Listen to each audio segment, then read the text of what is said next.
اعوذ باللہ من الشیطان الرجیم، بسم اللہ الرحمن الرحیم۔ الحمدللہ رب العالمین والصلاۃ والسلام علی سید المرسلین و خاتم النبیین، اما بعد۔ صحیح بخاری، باب کتاب النکاح، حدیث نمبر 5192، اردو ترجمہ۔ شوہر کی اجازت سے عورت کو نفلی روزہ رکھنا جائز ہے۔ ہم سے محمد بن مقاتل نے بیان کیا، کہا ہم کو عبداللہ نے خبر دی، ہم کو معمر نے خبر دی، انہیں حمام بن منبع نے، اور ان سے حضرت ابو ہریرہ رضی اللہ عنہ نے بیان کیا کہ نبی کریم صلی اللہ علیہ وسلم نے فرمایا، اگر شوہر گھر پر موجود ہے تو کوئی عورت اس کی اجازت کے بغیر نفلی روزہ نہ رکھے۔ حدیث نمبر 5193، اردو ترجمہ۔ جو عورت غصہ ہو کر اپنے شوہر کے بستر سے الگ ہو کر رات گزارے، اس کی برائی کا بیان۔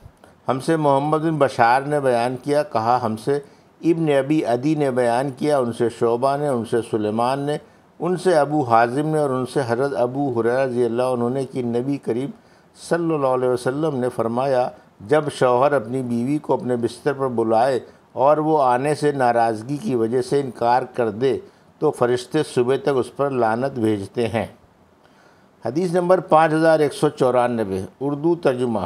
ہم سے محمد بن عرعرہ نے بیان کیا، انہوں نے کہا ہم سے شعبہ نے بیان کیا، ان سے قتادہ نے بیان کیا، ان سے زرارہ نے بیان کیا، اور ان سے حضرت ابو ہریرہ رضی اللہ عنہ نے بیان کیا کہ نبی کریم صلی اللہ علیہ وسلم نے فرمایا، اگر عورت اپنے شوہر سے ناراضگی کی وجہ سے اس کے بستر سے الگ تھلگ رات گزارے تو فرشتے اس پر اس وقت تک لعنت بھیجتے ہیں جب تک وہ اپنی اس حرکت سے باز نہ آ جائے۔ حدیث نمبر 5195، اردو ترجمہ۔ ہم سے ابو الیمان نے بیان کیا، کہا ہم کو شعیب نے خبر دی، کہا ہم سے ابو زناد نے بیان کیا، ان سے اعرج نے، اور ان سے حضرت ابو ہریرہ رضی اللہ عنہ نے کہ رسول اللہ صلی اللہ علیہ وسلم نے فرمایا، عورت کے لیے جائز نہیں کہ اپنے شوہر کی موجودگی میں اس کی اجازت کے بغیر نفلی روزہ رکھے، اور عورت کسی کو اس کے گھر میں اس کی مرضی کے بغیر آنے کی اجازت نہ دے، اور عورت جو کچھ بھی اپنے شوہر کے مال میں سے اس کی صریح اجازت کے بغیر خرچ کر دے تو اسے بھی اس کا آدھا ثواب ملے گا۔ اس حدیث کو ابو زناد نے موسیٰ بن ابی عثمان سے بھی، اور ان سے ان کے والد نے، اور ان سے حضرت ابو ہریرہ رضی اللہ عنہ نے روایت کیا ہے، اور اس میں صرف روزے کا ہی ذکر ہے۔ حدیث نمبر 5196، اردو ترجمہ۔ ہم سے مسدد نے بیان کیا، انہوں نے کہا ہم سے اسماعیل نے بیان کیا، کہا ہم کو تیمی نے خبر دی، انہیں ابو عثمان نے، انہیں حضرت اسامہ رضی اللہ عنہ نے، اور ان سے نبی کریم صلی اللہ علیہ وسلم نے فرمایا کہ میں جنت کے دروازے پر کھڑا ہوں تو اس میں داخل ہونے والوں کی اکثریت غریبوں کی تھی۔ مالدار جنت کے دروازے پر حساب کے لیے روک لیے گئے تھے، البتہ جہنم والوں کو جہنم میں جانے کا حکم دے دیا گیا تھا، اور میں جہنم کے دروازے پر کھڑا ہوا تو اس میں داخل ہونے والی زیادہ عورتیں تھیں۔ حدیث نمبر 5197، اردو ترجمہ۔ عشیر کی ناشکری کی سزا۔ عشیر خاوند کو کہتے ہیں، عشیر شریک یعنی ساجی کو بھی کہتے ہیں۔ یہ لفظ معاشرے سے نکلا ہے جس کے معین خلط ملط یعنی ملا دینے کے ہیں۔ اس باب میں حضرت ابو سعید خدری رضی اللہ عنہ نے انس صلی اللہ علیہ وسلم سے روایت کیا ہے۔ ہم سے عبداللہ بن یوسف نے بیان کیا، انہوں نے کہا ہم کو امام مالک نے خبر دی، انہیں زید بن اسلم نے، انہیں عطا بن یسار نے، اور انہیں حضرت عبداللہ بن عباس رضی اللہ عنہ نے، انہوں نے بیان کیا کہ نبی کریم صلی اللہ علیہ وسلم کے زمانے میں سورج گرہن ہوا تو آن صلی اللہ علیہ وسلم نے لوگوں کے ساتھ اس کی نماز پڑھی۔ آپ نے بہت لمبا قیام کیا، اتنا طویل کہ سورہ بقرہ پڑھی جا سکے، پھر طویل رکوع کیا اور رکوع سے سر اٹھا کر بہت دیر تک قیام کیا۔ یہ قیام پہلے قیام سے کچھ کم تھا، پھر آپ نے دوسرا طویل رکوع کیا، یہ رکوع طوالت میں پہلے رکوع سے کچھ کم تھا۔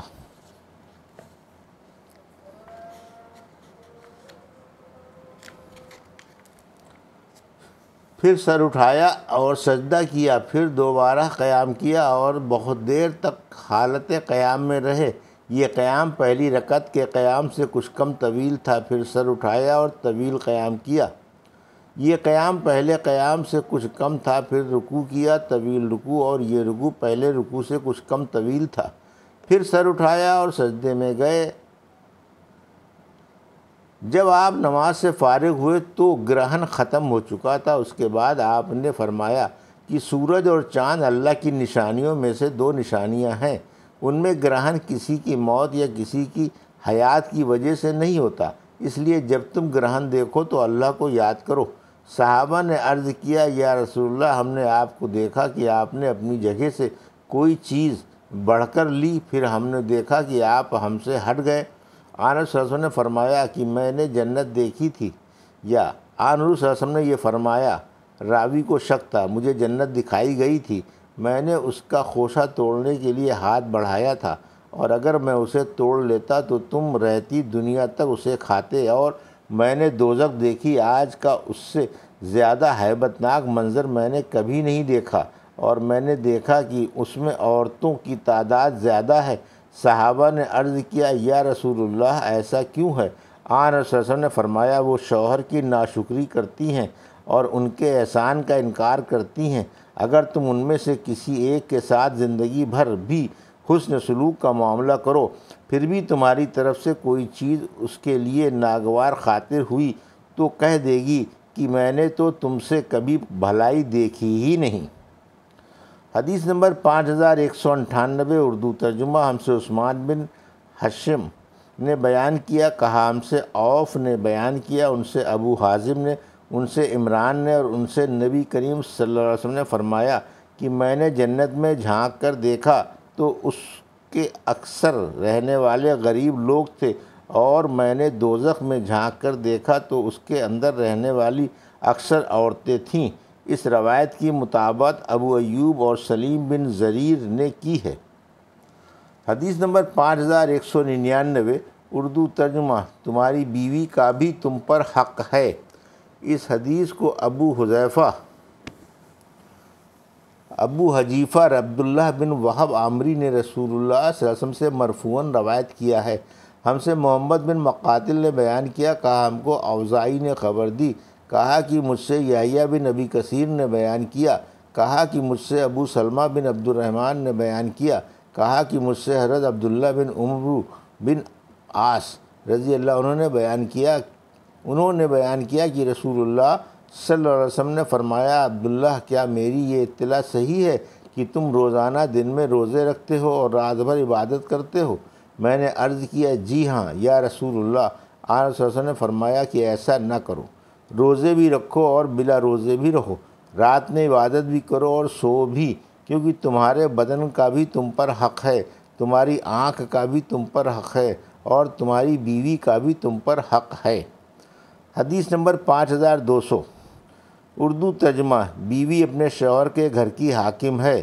ہم سے عبدان نے بیان کیا، انہوں نے کہا ہم کو عبداللہ نے خبر دی، انہوں نے کہا ہم کو موسیٰ بن عقبہ نے خبر دی، انہیں نافع نے، اور انہیں حضرت عبداللہ بن عمر رضی اللہ عنہ نے کی، نبی کریم صلی اللہ علیہ وسلم نے فرمایا، تم میں سے ہر ایک حاکم ہے اور ہر ایک سے اس کی رعیت کے بارے میں سوال ہوگا۔ امیر حاکم ہے، مرد اپنے گھر والوں پر حاکم ہے، عورت اپنے شوہر کے گھر اور اس کے بچوں پر حاکم ہے۔ تم میں سے ہر ایک حاکم ہے اور ہر ایک سے اس کی رعیت کے بارے میں سوال ہوگا۔